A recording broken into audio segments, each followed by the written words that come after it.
Dans l'architecture religieuse, militaire ou représentant le pouvoir politique et la noblesse, la modénature fait partie intégrante de la structure. Architecture dans laquelle les portes d'entrée, les baies, les angles sont bâtis avec des pierres taillées et souvent moulurées. Elle imprime un style, elle marque une époque. Dans les maisons un peu moins riches, les décors à la chaux vont permettre d'imiter la pierre, soit en mortier avec de la matière en relief, soit directement en badigeon, en peinture à la chaux. Venant recouvrir ce que l'on ne veut pas voir, des matériaux de structure supposés manquer de noblesse, elle peut être simple cosmétique ou véritable œuvre d'art.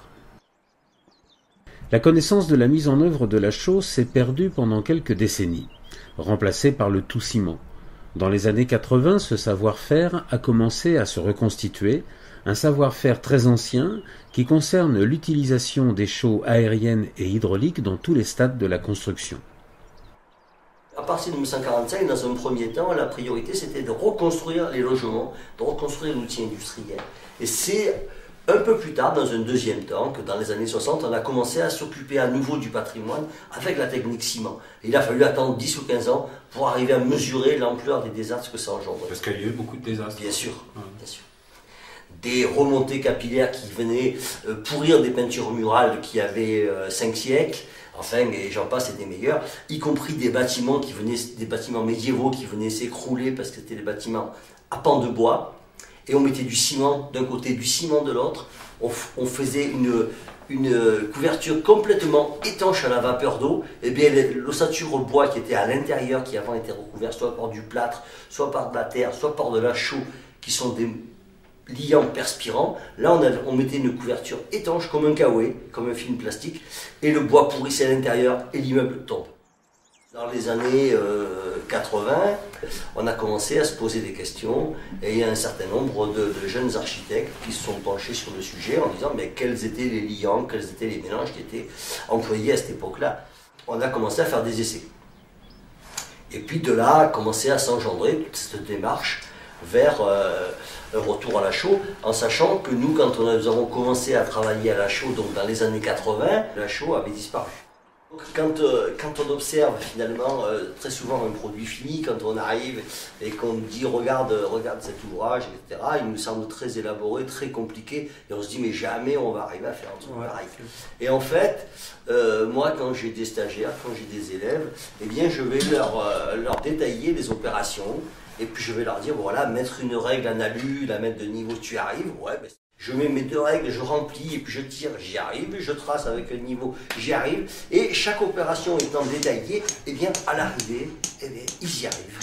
Il faut simplement faire les étapes les unes après les autres, les faire au bon moment, et s'appliquer un tant soit peu. Et le résultat est garanti. Et c'est vrai qu'une fois qu'on y a goûté, moi j'ai eu des stagiaires qui par ailleurs étaient des artisans mais qui n'avaient jamais fait de fausse pierre. Ils m'ont envoyé 15 jours après les photos d'un portail d'entrée qu'ils avaient fait en fausse pierre. C'était magnifique, il n'y avait rien à dire. Que la chaux, dont la trace la plus ancienne aujourd'hui remonte à 6000 avant Jésus-Christ, c'était de la chaux aérienne, donc ça veut dire que c'est un calcaire relativement pur avec moins de 5% d'argile, on le cuit à entre 8 et 900 degrés, et on obtient de la chaux vive, on l'éteint. Bon, toutes ces méthodes-là ont été bien utilisées, les Égyptiens, les Romains, etc. Jusqu'à ce qu'on puisse monter en température. On a du gaz carbonique dans le calcaire. Et quand on cuit ce calcaire, le gaz carbonique s'échappe. Cette chaux, elle va chercher à reconstituer le calcaire de départ. Et pour ce faire, quand on va l'appliquer sur un mur, sur un sol, sur un plafond, elle va fixer le gaz carbonique de l'air, elle va ce qu'on appelle la carbonatation. Elle va reabsorber ce gaz carbonique pour faire son durcissement. Et on va remplir tout ça pour après faire ce qu'on appelle une modénature qui va simuler une chaîne d'angles harpés. Alors tout ce langage architectural, il va se mettre en place progressivement au XVIe siècle. Et il va bien sûr après se poursuivre et se raffiner. Donc déjà on commence à avoir des éléments de décor assez intéressants sous Henri IV. Et puis ça va se raffiner, se diversifier avec sous vitresse. Et puis et bien sûr, après il y a d'autres éléments de décor sur la façade qui ne vont pas se résumer à la modénature, mais qui vont être aussi le fer forgé, les balcons, etc. et tout, qui vont se rajouter comme éléments de décor. Et ces éléments de décor, c'est aussi une façon de montrer son rang social et le savoir-faire des entreprises qu'on embauche. Et donc par là, le rang social de celui qui a cette maison, puisqu'il a réussi à payer de la main-d'œuvre de haute qualité.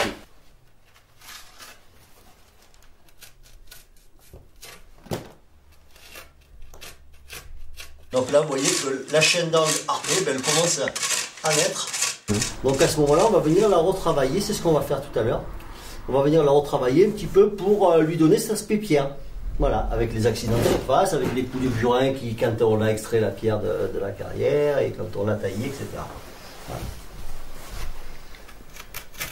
Là, ce joint où j'ai passé la lame du cutter en fond pour donner cet effet de profondeur et de joint de pierre superposés. Voilà, et là, je n'ai pas passé le cutter. Et effectivement, on n'a pas encore cet effet de pierre.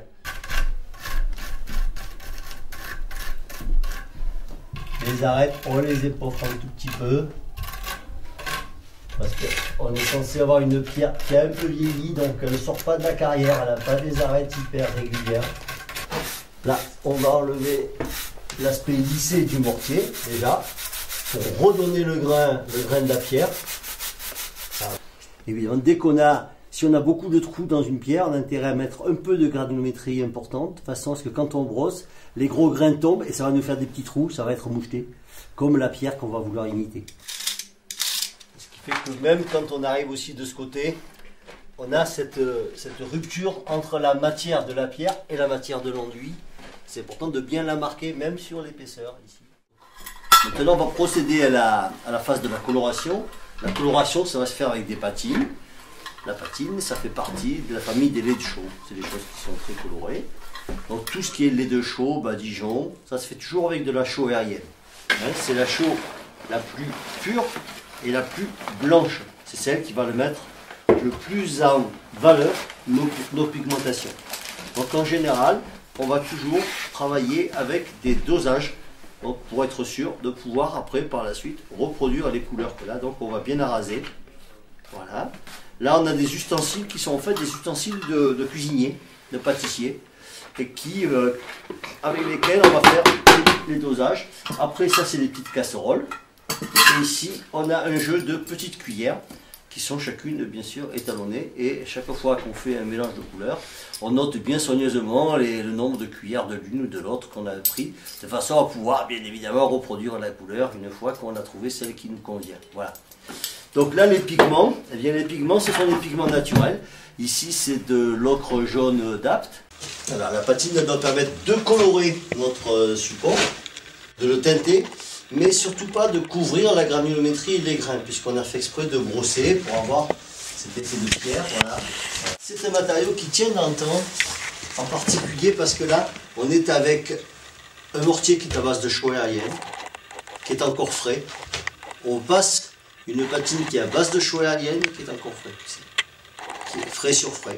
À ce moment-là, on va avoir ce qu'on appelle le phénomène de la carbonatation, parce que la chaux aérienne, on y reviendra, fait sa prise en absorbant le gaz carbonique de l'air, donc elle va venir mettre une petite pellicule de carbone par-dessus la coloration, va venir l'emprisonner un petit peu comme le phénomène d'une fresque, et là vraiment on a une tenue qui est super.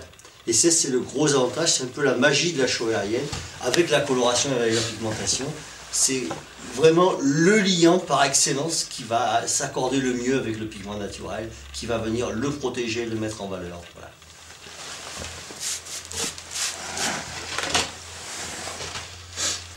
Donc, au plus on monte en hydraulicité, au plus on a une meilleure emprise en milieu humide, mais au moins on a de perspirance, au plus on a de résistance mécanique élevée, mais au moins on a de souplesse et d'élasticité.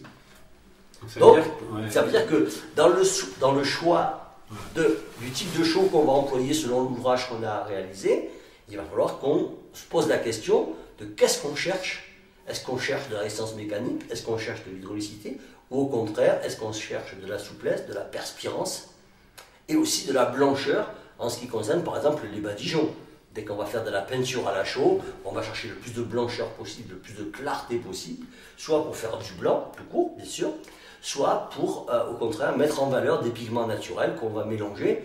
Et bien sûr, au plus on a un pigment, une chaux qui est blanche, au plus le pigment va être mis en valeur. Si on a une chaux qui commence à être de plus en plus grise, au plus qu'on est hydraulique, on va avoir une coloration qui va être un petit peu éteinte. Par-dessus, on viendra remettre une petite patine, un peu plus délicate, surtout beaucoup moins couvrante, de façon à faire un petit peu l'usure. Et là, c'est le noir. Donc le noir, celui-ci c'est du noir d'ivoire. Il faut savoir qu'on a en gros 3 origines pour le noir, et qui sont à peu près les mêmes origines qui sont utilisées depuis le paléolithique, depuis qu'on commence à peindre avec de la couleur. Donc le noir d'ivoire, ben, c'est de l'os calciné. Après on a ce qu'on appelle le noir de vigne, c'est du charbon de bois. Et le noir minéral, c'est du charbon tout court.